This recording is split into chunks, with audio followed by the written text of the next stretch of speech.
Mm. Hello and welcome to Just Onside. It's Thursday.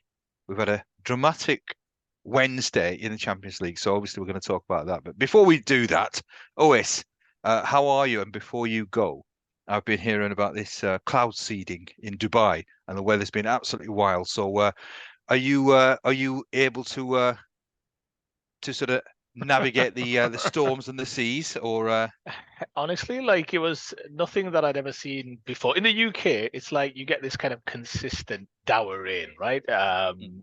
More times than not. Very rarely do we get violent rain, although we'll get violent showers, won't we? From time to time in the UK, where even from your doorstep to the car, it's a bit of a challenge. Otherwise, you're going to get yeah, yeah, drenched. yeah, yeah. So you do get that in the UK, obviously, from time to time.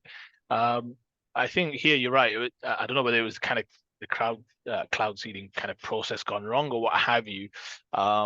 But there was a lot of it was incredible. Honestly, I've never seen scenes like it. Just because the most eerie sign for me was looking outside the office. Was it Monday night, Tuesday? I can't remember when it was. But Uh, like at half Tuesday, past, wasn't it? yeah, Was at it Tuesday? Yeah, it was half Tuesday. past 2 in the afternoon, it's pitch dark outside, and you never get that. Like it was Yeah. incredible. Like all the lights were off.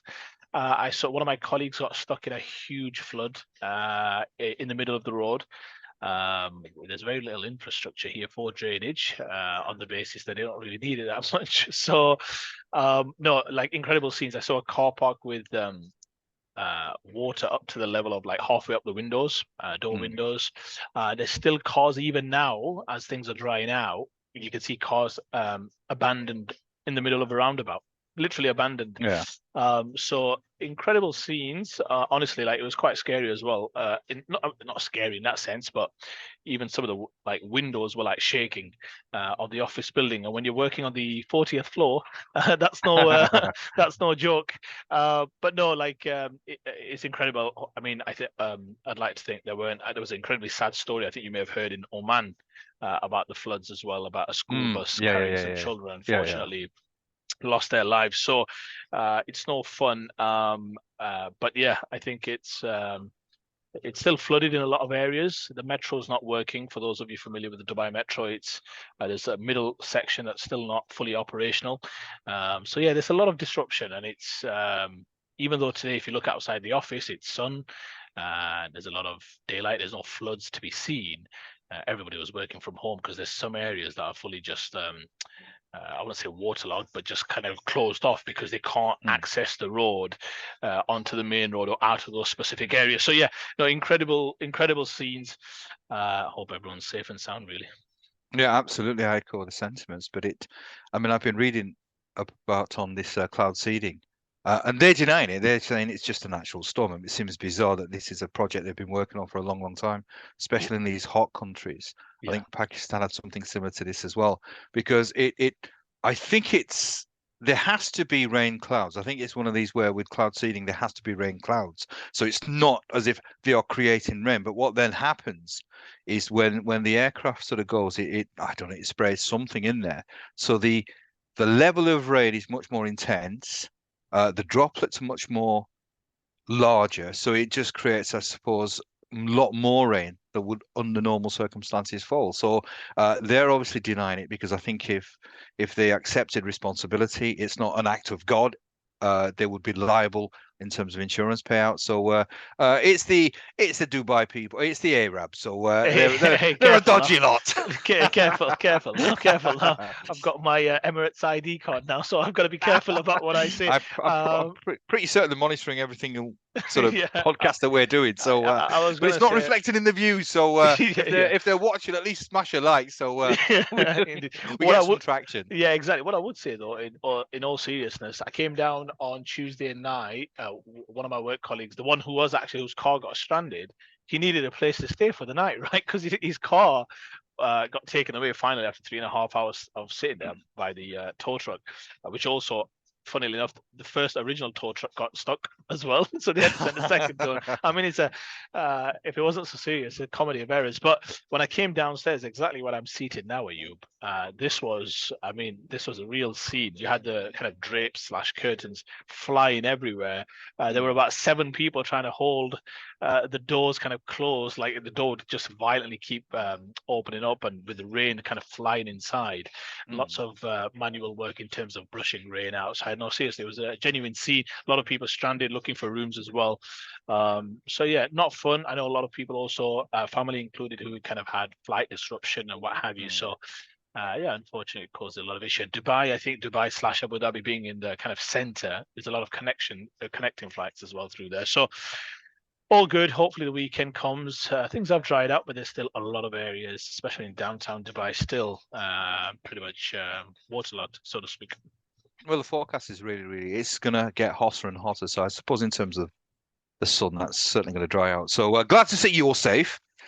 So we can do this show. All right. Okay. So I alluded to the games yesterday, the Man City game and the Arsenal game. Now, as an Arsenal fan, obviously you'll be bitterly disappointed. It's been a not a pleasant sort of 3 or 4 days, has it? Really, it's gone from sort of bad to quite worse. Because really, I mean, I suppose it was always going to be a tough ask at the in Munich. It was always going to be a tough ask, but really, I think the way that the Arsenal have been playing, it shouldn't have been beyond the realms of possibility that they would get a result. So I expect you're bitterly disappointed. And what's your take on the game? By all accounts, it was. I watched the Man City game, so I didn't really watch the Arsenal game at all. So you'll have to explain to me how they played. And was it a fair result? I think it was a fair result, but in a lot of these games, Ayub, it comes down to moments because there's not a lot being created. I thought both teams are relatively equal, and I would say relatively speaking. Although I admit, I think over the 2 legs, I think the better team went through. They went better than Arsenal by a lot, but they were, I think, more kind of controlled in certain key moments, understood when to defend and how to defend Bayern Munich, causing Arsenal a lot of issues in terms of chance creation, but also then just having a little bit of nous in terms of certain key parts of the tie. Yeah, you're right. I did watch the Arsenal game. I then caught obviously the extra time and penalties for the Man City Real Madrid game. Yeah, I mean, look, Arsenal in terms of the game itself, they started pretty well, controlled the game at least in the first half, and I thought actually they were the better team in the first half, although there were 1 or 2 shaky moments. But you've got to get that. It's the Champions League quarterfinals against one of the big boys. What I would say is that what Arsenal didn't have is the ability to get through Bayern Munich in terms of create what I would call clear-cut opportunities. Martinelli had the most important one, and he should have put it away, to be fair. It's come on his left foot, but he's simply just struck it straight towards Neuer. I think Arsenal, in my opinion, the next step of their evolution. You think about last year, they played a lot of great football, a lot of risky football, high octane, speed, pace, and all the rest of it. This year, with kind of physicality added in the summer, they've added a lot more control and caution, haven't they, in terms of defensively being pretty solid, attacking wise being the best team, although they've spanked a few teams which have slightly skewed the picture somewhat. But listen, they are a very good attacking team. I think the one last aspect of their game that I think was laid bare yesterday that is just still not quite there is the ability to take calculated risks and be able to kind of cause what I call good teams consistent pressure and consistent mental pressure. So what I mean by that is Arsenal yesterday were very much safe and in front of Bayern Munich. So Bayern Munich just sat in, not really causing them any mental issues. Whereas with Man City, what I like about City, especially I heard following the game in the first half, where although they were losing, they were relatively dominant. I heard they're causing your mental issues, which is what in a sense led to the equalizer in some way, because that does tell over a period of time when you're causing teams to defend, last ditch, cover men, tracking men, get pulled out of position. That has this accumulated effect. Arsenal don't quite do that to teams just yet. They allow you to simply sit in and will play a very safe pedestrian way of football, which is against 98% of opposition will still get you the winner, because they are an incredibly talented outfit. I think against the very best, you've got to have calculated risks. You've got to have the ability to cut through teams with a little bit more speed, a little bit more pace and power. So I think that's the one thing that's missing from their game against the big boys, that is, against the very, very big boys. Do I think they're trending in the right direction? I really do. There was a sense of, I won't say pride, because you're trying to keep things in perspective. I was desperate for them to obviously equalize and take the game into extra time. But genuinely, I thought there was a case of, look, this team is making good progress. You know me, I'm always as philosophical as it comes. Where they've been before, Arsenal, which is pretty much in the doldrums, they're still up there, they're fighting, they're competing, they're in the Premier League title race. Some might say that, well, Man City have got a bit more to focus on now, perhaps, but at the end of the day, with a few games to go, they're right in there, right? And they're in there competing. I think when it comes to the Champions League, some might say it's an opportunity missed. I mean, it's not a Bayern Munich team that's one of the Bayern Munich teams of all, although they've got great experience and great pedigree and great players, of course. But maybe perhaps it is an opportunity missed, because you look at perhaps facing the incredible Real Madrid, and listen, they would have been massive underdogs. Let's not get it twisted. But you're playing a Real Madrid team that can at least be got at. You can at least get at them. You can score against them. No doubt they'll probably score against you as well, for sure. And then on the other side of the bracket, you've got Dortmund, PSG. So it's not, I mean, if you were somehow fortunate to get to the final, you're not going to be massive underdogs. Some might even argue you probably would have been favourites if you somehow got through this side of the draw, even against an incredible PSG, at least led by an incredible player. So sometimes these opportunities don't often come around, do they? So listen, opportunity missed from an Arsenal perspective. I don't think they were ready. I don't think they quite just one of the best teams in Europe, in my humble opinion. I think that there's still some way to go, but disappointing. That last nut to crack, I think that will have opened Arteta's eyes somewhat in terms of at this level. And he's ruthless manager. I think he will try and address that in the summer. I'm not saying that that's the reason. It's not a victim complex, or we need more players. No, but I think he'll have just looked at that and thought, we just need a little bit more. I was going to use the word mongrel, and I think you know what I mean. Just a little bit more kind of fight, a little bit more power, a little bit more ability to be clinical, be sharp. But yeah, I think they came up short, and I think deservedly so in the end. Credit to Bayern Munich. It'll be interesting to see if they can come through. They'll start underdogs against Real Madrid. But yeah, disappointing. But they've got the league to focus on now, and I still don't think it's beyond the realms of possibility that they could win this Premier League title.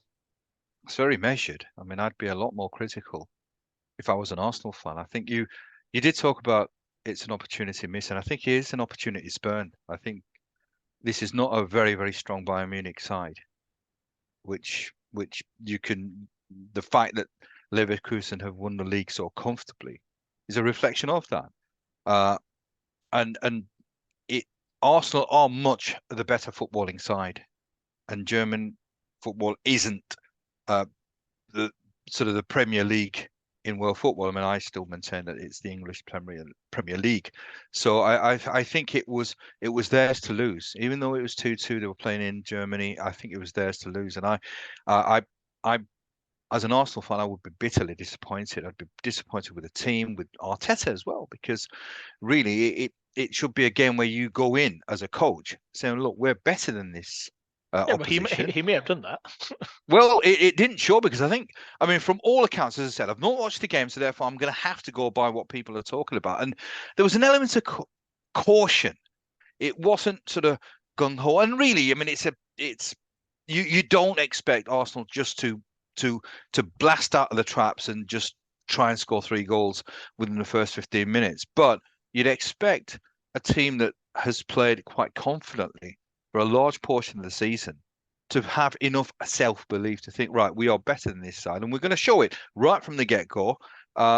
So from what I'm hearing, it was a rather conservative approach, which is not really what they've been doing, or have they been doing that? And today or yesterday, it just didn't pay off. Honestly, there's 2 things to this. I think one, there was, in my opinion, it wasn't a conservative approach. I think in the second half they were conservative, but I think Bayern Munich took the initiative well after the second half started. In the first half, Arsenal did honestly press the action a fair bit, to be fair, and I thought they were the better team. So credit to them. I just think if you watch Arsenal very closely, I'm going to go back to it. They're very careful about the way they try and create opportunities. They try and never leave themselves too vulnerable. So what I mean is, they always leave themselves in a position where if they do lose the ball, they've always got 6, maybe 7 men behind the ball, which is fine defensively, and they've got one of the best defensive records in the league. They're very cautious. They play this boxing, what I call this box routine in the middle, where it's often Jorginho, if someone comes to press him, back to Saliba, Saliba to Gabriel, he'll wait for the press, back to Saliba to Jorginho. So they play this kind of box thing. Even Rice gets involved, where it's a lot of caution. And what Bayern Munich did, which is what a lot of good teams did, Man City did that last year at the Emirates, is they kind of sit in, but with these 3 wingers or 2 wingers and a striker, defending narrow but dropping in. So forcing, basically you can't get the passes through the middle. So Arsenal, one of the things they like to do is with Saliba and Gabriel, who are very proficient on the ball, 2 of the best I would say in the Premier League, they want to pass the ball through the lines into the middle of the park. Good teams have realized that against Arsenal, keep forcing them around the sides, because that's not necessarily where their strengths lie. It's Arsenal's way of scoring isn't through the sides, crosses or what have you, although Havertz has changed that a little bit. What they really want to do is play incisive football through the thirds. And teams are now wising up that, look, you've got to keep it narrow, you've got to keep it compact, and make sure they keep going around the side. So, and Arsenal played into that hands in terms of being quite safe and just keep popping it around without taking any risk. And like I said, football is, and that's the last bit of evolution I think that Arsenal need. I think they're in a great position. I really do, in terms of the squad. I think there'll be some tweaking. I wouldn't be surprised if there's the odd surprising sale maybe in the summer. But I think Arteta's an ambitious bloke. I think there is progress from the year before. You might say, well, it's not just about points total. I think your eyes tell you that. The eye test tells you that. You'd like to think that they can go again, but look, there's still a lot to play for this season. They've got a game a week. City obviously still fighting in the FA Cup. We'll talk about that game shortly in terms of the Champions League game. But they're still in there with a shot. I don't see the issue. I mean, again, cliche as it might sound, but if you gave them this position before the season started, I'd like to think they would have taken it. So now it's a case of trying to win all your games and putting the pressure on the best team in the league. So let's see how it works. But measured, because I understand the journey traveled, as opposed to coming across as a self-entitled fan who just believes that my team should be winning all the time, every time, unlike some I could mention. But, no, I still sort of said it's you're being too generous to the Arsenal. I think they've played well enough. They've got good enough players that they should have seriously been looking at least progressing to the next round. Certainly, they were trying. The fact that they've but it's one where, as a fan or as a club, there has to be questions asked, because you if you're the better side, and obviously we're going to talk about Manchester City as well, because again it's bitterly disappointing for them. But certainly the final word on the Arsenal is, I think it's an opportunity spurned. And remember, you in the Champions League, you don't get too many opportunities. This is not something that they'll be obviously in the Champions League again, but to be in this position, it's not often that you're going to have these chances, because there's a reason why teams don't win the Champions League year in, year out. Obviously, historically, there are clubs like Real Madrid have won Champions League, or at least the European Cup, as it was in previous years. But this, for the Arsenal, was a great opportunity to at least progress to the semis. And I think it's an opportunity that they'll look back on and think, right, we had a great opportunity. What was the reasons? And I think it's a culmination of reasons. I think it's Arteta, the players perhaps not being as dominant. Did the game at the weekend, did it have an impact? Did it sort of take away some of the confidence? Who knows? But that's enough about the Arsenal. There was another game as well, another major game, and another surprising result. I really was surprised. I mean, I watched that game in its entirety, and it was Man City, without shadow of a doubt, with a better side in terms of wanting the result. Now, maybe Real Madrid will say, well, look, we took the lead and we played percentage football. We trust our defenders, and for a large part of the game, they were a difficult nut to crack. And it was a City performance that there was lots of huff and puff. There was some half chances, but I at one stage did think it was going to be a 1-0 for Real Madrid. I really did think that they were going to be found wanting. And one thing that I've said before, that I've always been cautious in terms of praising Guardiola. I've always said that yes, he's a good coach, but he's not as good as a lot of people think. And I think yesterday again was in my mind justification of why I think that, because he was bereft of ideas, because in a sense it was a lot of huff and puff. He couldn't come up with a strategy to counteract a very, very tight defensive unit. uh, who won the game? Yeah, No, but I'm being honest, because they were the better side. Because in a sense, it was defense against attack, with the occasional sporadic they lost on a penalty break. shootout. Are you? But what it should have been is, in terms of the sides, Man City were the better side. But in a sense, as I said, it was defense against attack. Real Madrid or Real Madrid said, right, okay, break us down. Have you got something that will break us down? Now, it took about 70 odd minutes before they scored, and really, yeah, you can turn around and sort of say KDB had a glorious opportunity, and it should have been. It really should have been. And really, we wouldn't be having this conversation. But that's not how football works. It's a results-based narrative. The fact that they didn't progress now obviously means that there's going to be criticism. There has to be criticism. So in terms of a general play, yes. But Real Madrid were winning 1-0, and I think they just decided, right, I think we have enough confidence in our defensive shape. And I must say that it looked quite an average performance, and there were mistakes as well. Mistakes that City normally don't make. Now, normally there's lots of moving part, but they're all quite fluid. This was a real effort. It was City sort of thinking, right, hang on, what can we try? What can we do? Not everything was working. In fact, a lot of things they were trying weren't working.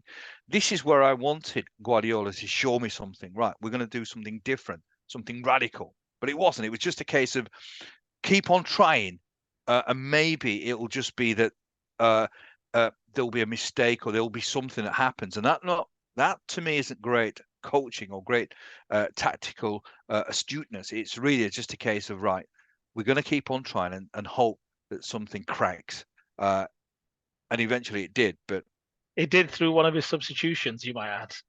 well, but it was the same.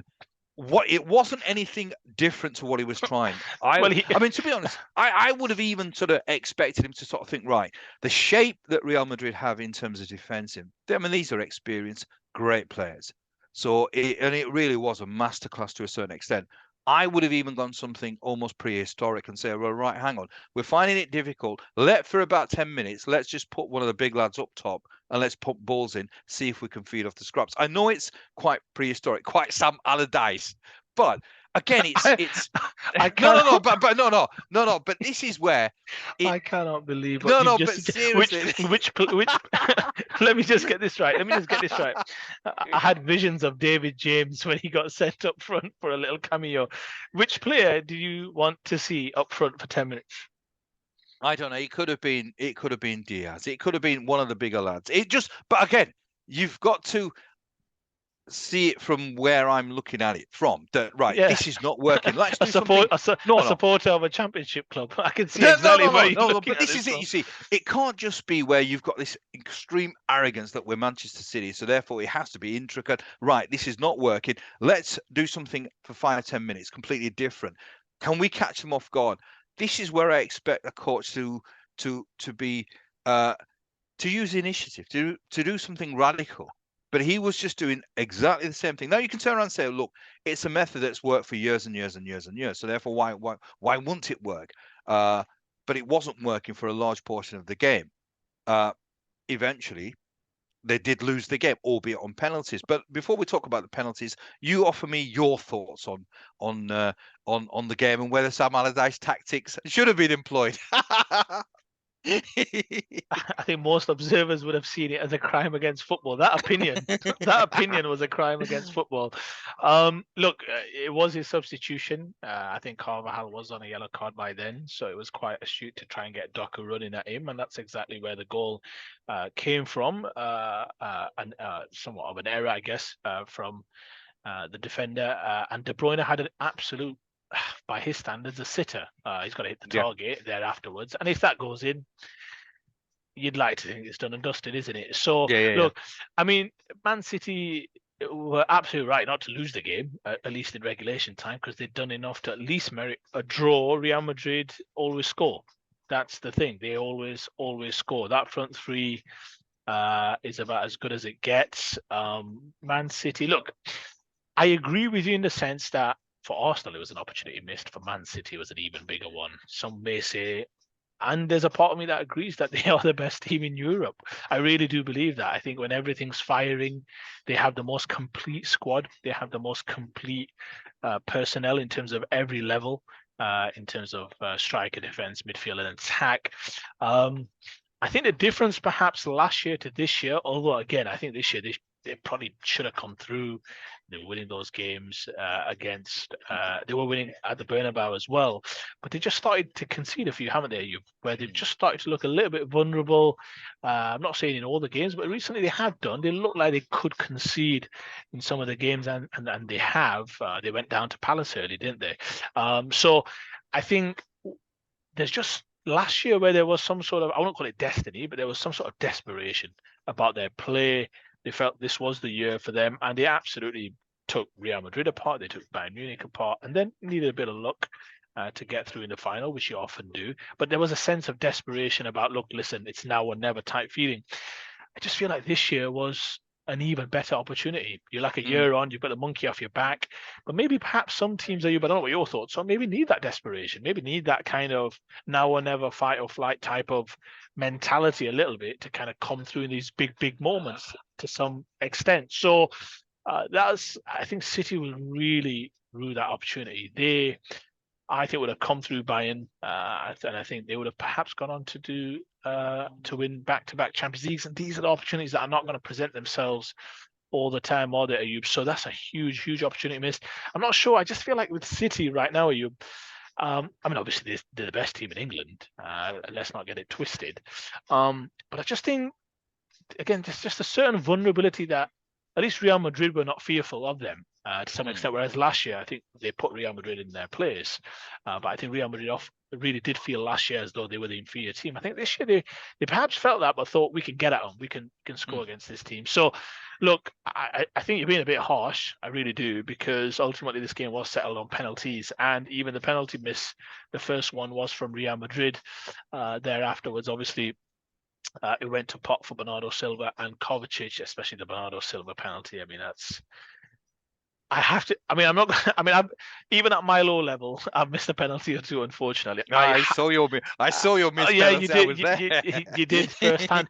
But I really do think. I don't know if you agree, you. But I think that's a clear sign of a scrambled brain. Whether or not the whole issue about the ball played a part, who knows? I think that's sometimes just good TV in terms of good storylines afterwards. Oh, Man City fans listen. These are professional footballers, but there was some sense of a scrambled brain. It wasn't even a Panenka. It was just some sort of flick. I'm not sure what he was trying really, and you'd be a bit disappointed if you're a City fan, because you're thinking we've got the upper hand in terms of not the penalties. I don't know if Kovacic had missed that. I don't know the chronology. I can't remember. But you think it's the one thing you don't want to risk. Just hit it properly and see how things go. Yeah, look, huge opportunity missed for them. Real Madrid will feel like they're favourites now to take the Champions League. They've got this incredible record now of getting to at least the semi-finals of this incredible competition, and they will feel like they can win it. So, yeah, City. Disappointed, massively disappointed. In some ways, I felt more confident in them this year than last year. So that's why it just shows that with this competition, with the level of competition, you can't take anything for granted. So, not sure where that leaves them. Obviously, for the Premier League title, I'll give you what your thoughts are. How do you think this? I mean, both English teams went out. Obviously, that raises an issue about perhaps that extra spot for the Champions League, because both Premier League clubs are out. Two German teams are in the semi-finals of the Champions League. Could still be an all-German affair, which is interesting because the finals played at Wembley, Ayub. And if you remember, famously, Bayern beat Dortmund at Wembley many years ago. So actually, it could be a repeat of that same final in the same venue. So that would be pretty incredible. But what's your thoughts, Ayub? Where does that leave the Premier League title race? Do you think now that City have the FA Cup and the Premier League title? I mean, Liverpool have been hoping both clubs made it through, of course, I'm sure. But where do you think that leaves the Premier League title race? Do you think it has any impact? I don't think it makes any difference, because I think even if City had have progressed, they've got enough in their squad to cope with the extra games and the extra demands. I think, I mean, in a bizarre sort of way, it might have an impact, because I think they probably were quite confident that they were going to progress to the next round. So maybe there could be a hangover which impacts the performance. So it's the other way around, rather than just sort of say, right, we can concentrate on the league. It might have an impact where there'll be a lot of disappointed football players because it's a club which is purely designed to win trophies. That's what Manchester City Football Club is. And the biggest trophy in club football is the Champions League. So they'll be bitterly, bitterly disappointed. And I think it's almost a defeat is probably more advantageous to Liverpool and Arsenal uh, than them winning and continuing in the tournament because I mean I'm not sure who they play at the weekend. Do they?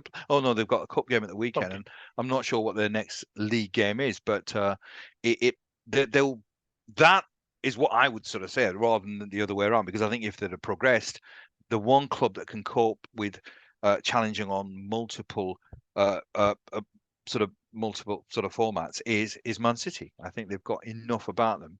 But just briefly, we'll talk about the penalties. I think it's important that we Yeah. do because it it's.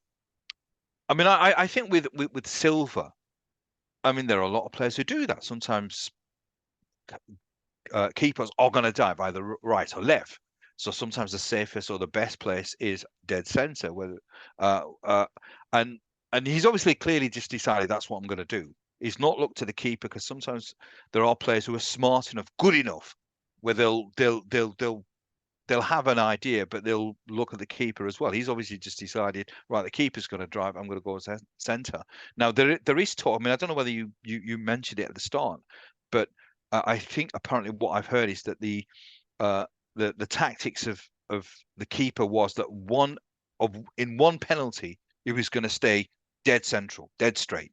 And he decided that I think it was the second or third, which whenever Silva was taking the penalty, it just so happened that on that penalty he was not going to move. He was going to stay central. So just by a quirk of fate, it happened to be where Silva just hit it dead straight. Now, if that's the case, then again, that's an element of genius coaching where you maybe decide that right, there's somebody within the 5 penalty takers who's going to play it straight. We'll take a gamble. We'll make it the penalty, the What fourth we're penalty. what we're playing here, Russian roulette.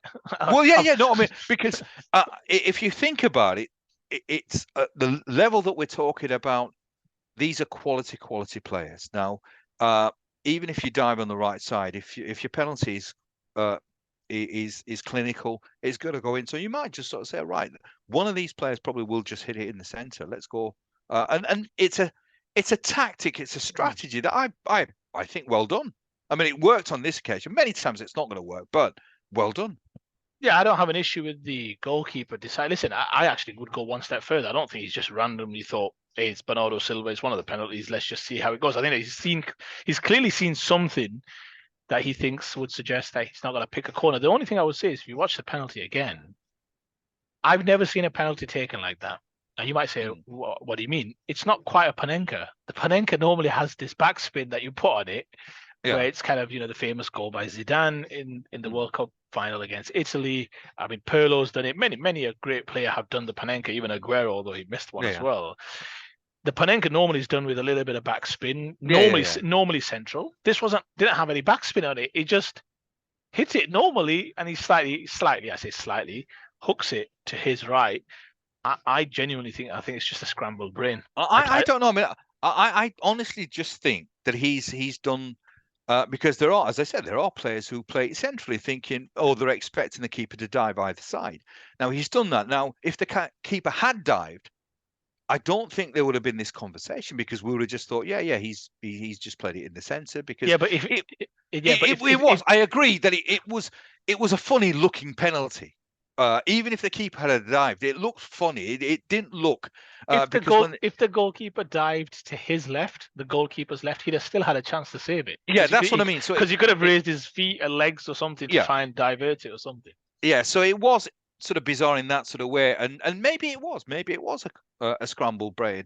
And again, when people take penalties, I mean, this is always where there is that argument. Well, players can practice penalties. The difference is you've not played 90 minutes in extra time, and then practice penalties. So that's always the case. There's a lot of but where do you stand on that? Where do you stand on that principle? On the idea that it's a lottery, and obviously, you can practice all you want. It doesn't make up for the big moment. I think what you can't ever replicate unless you've got a full stadium and your body's physically tired. But I think what you can work on is clarity of mind. Uh, so if you're one where you're somebody who wants to make up their mind, then there has to be a clarity, because that was, I think it was the weakness in the penalty. I mean, if it had hit it in the centre but firmly, at least you could sort of say, well, right, it was quite decisive. This looked between the betwixt. It wasn't really. It just wanted to get it out of the way, and it looked for a player of that caliber. And the thing is, he'd had a bad game. I think this was one of Silva's most uh, average performances. So maybe I suppose he was, his judgment was clouded. Maybe he was sort of reflecting on the game. He's not had an impact. So maybe that was the thing. It certainly didn't look decisive, and that's, to me, is where my criticism would be that, okay, you decided to go in the centre, but it was a weak penalty because Yeah, but it was just a little floaty ball. It was, yeah, like you said, the go only on. thing I would say is it's amazing how football works. Bernardo Silva was the key player last year when they played against, I'm sure it was against Real Madrid, when they dominated and obviously got a couple of goals, if my memory serves. I mean, look, he is, and then a year on, he's unfortunate. I wouldn't say the villain. I think the villain's too strong a word, but it's amazing how football works, right? You are Yeah. the man one day, and then the next it's like you're making the headlines for all the wrong reasons. Look, I think it was a moment he'd like to forget. At least Modric, to your point, he took a normal penalty, saved it. Kovacic, he'll be disappointed, although they both gave it a good whack, let's say. Good saves. I mean, if Edison could take all five, then I think Man City would have been Yeah. fine. Yeah. Nonchalantly, just kind of, but he understood the assignment, right? Which is you hit it hard, you hit it low, and you're probably 85% of the time there, especially if you get the level of And that's the accuracy key, that though, he isn't is. it? Really, in terms of if you're going centre, that obviously is, there's a risk to that. But if you're going in the corners, it should be in the corners. And with Kovacic, I mean, it was a poor penalty, really poor. I'm actually more disappointed in Kovacic than with Silva. Silva obviously has got an intention, he's playing central, so he did go central. Whereas Kovacic, he's obviously going to the sides, and that was just poor, because it was You can nowhere miss a near. penalty, you. No, but again, it's where we've got to judge Who are we players blaming at for this this one? level. Daniel Well, Farker? no, Who are no, we no, no. blaming? Kovacic, I'm much more critical, because if you're deciding to go in the corners, you've got to.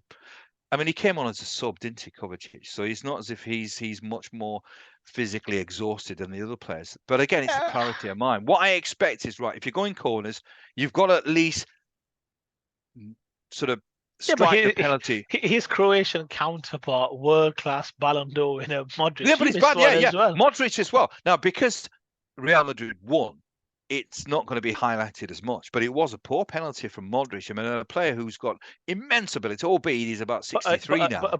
are you if a goalkeeper if a player was never going to take a bad penalty, they'd still be taking the penalties now.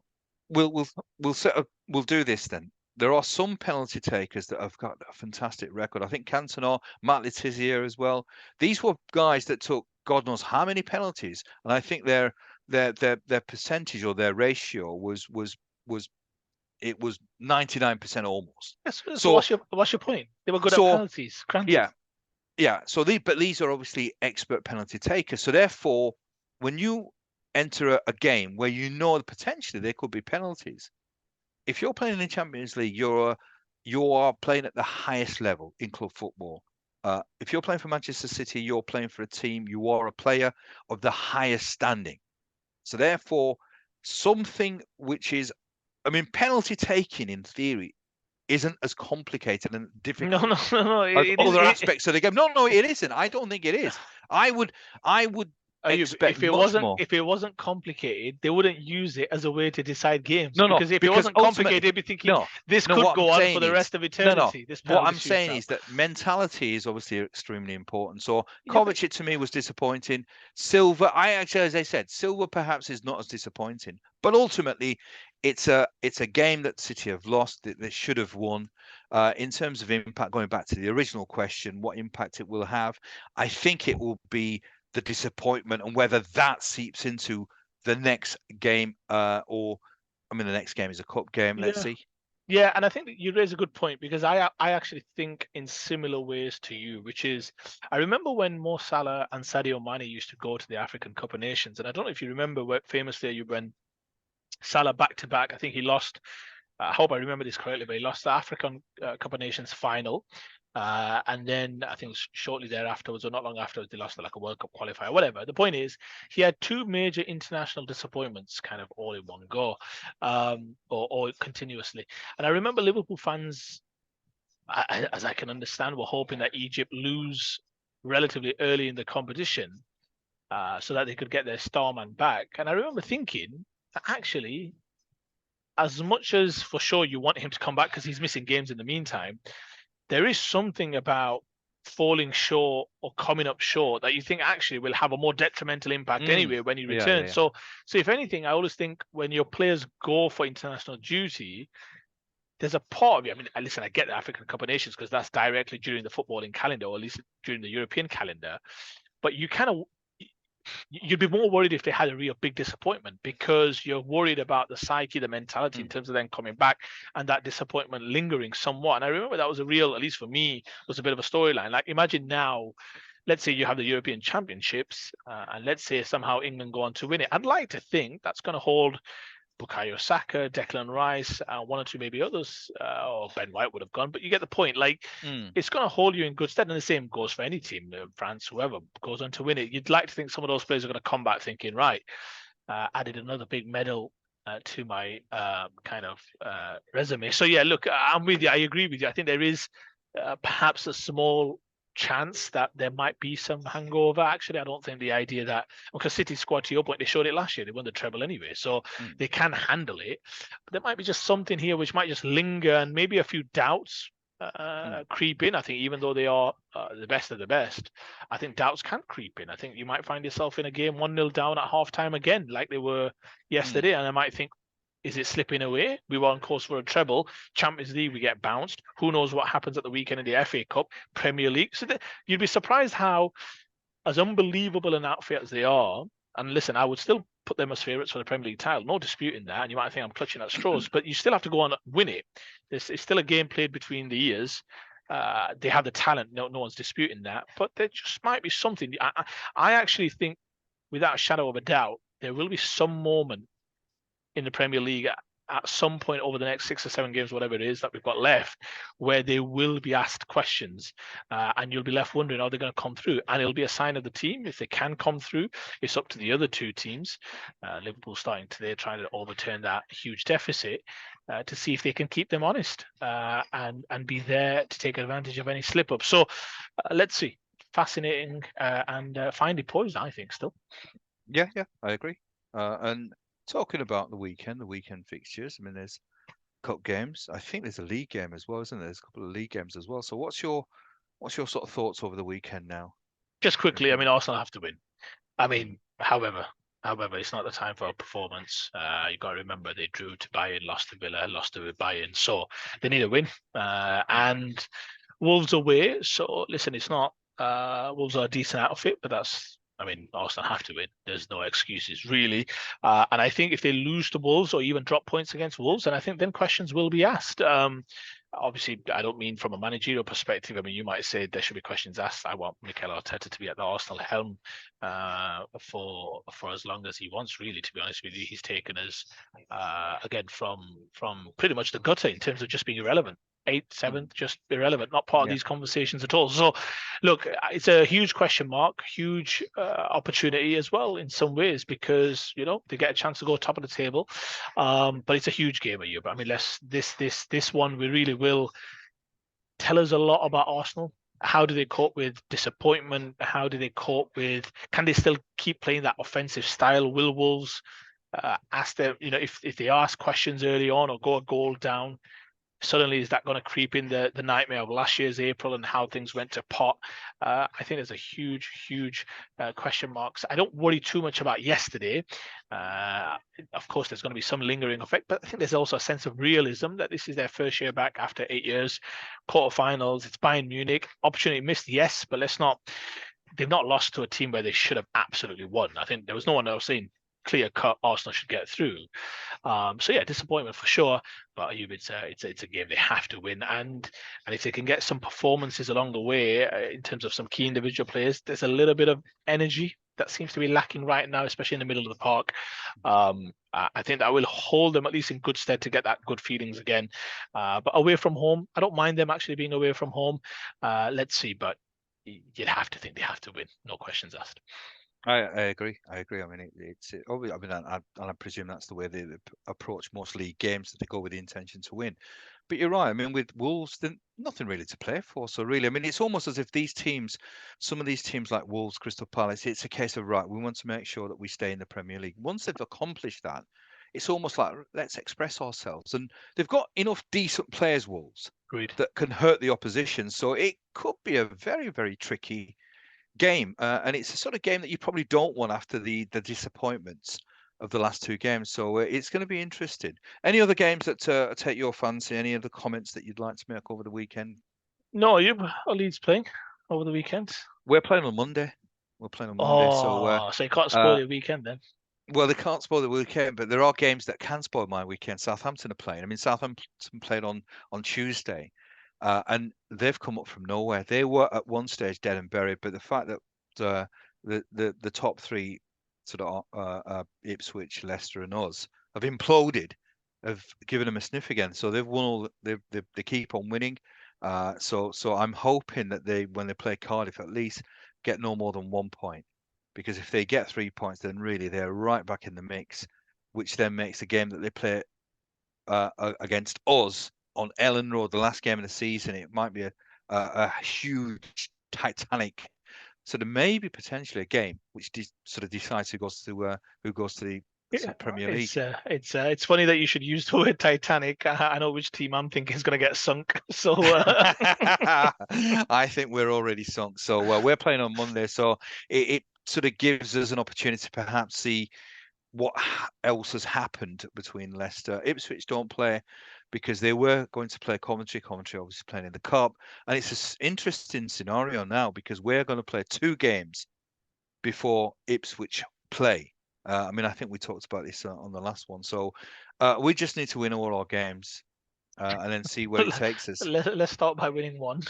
Well, yeah. I mean, it is. I mean, it's a really good point you make, because we've talked about win three, but we're struggling to get our point at this moment in time. So so I'll have at least a weekend where it'll be stressful, but certainly not as stressful as it would be if Leeds were playing. But in a sense, that's what football is all about. That's what you really want, isn't it? I mean, it's a game full of emotion, drama, and it doesn't get more emotional and dramatic than the Championship as it is, and the Premier League as it is. So For sure. Yeah, agreed. yeah, Agreed. Cool. right. And I think on that note, I think we should sort of call it a day. Just Or wanted to unless you've got something more, I yeah. was just going to ask, are you wearing a t-shirt or a shalwar kameez? No, it's Are you wearing a top shirt, polo shirt? What is it? it's a polo shirt. Yeah. It looks I've worn this. I've worn this a few times before. Yeah.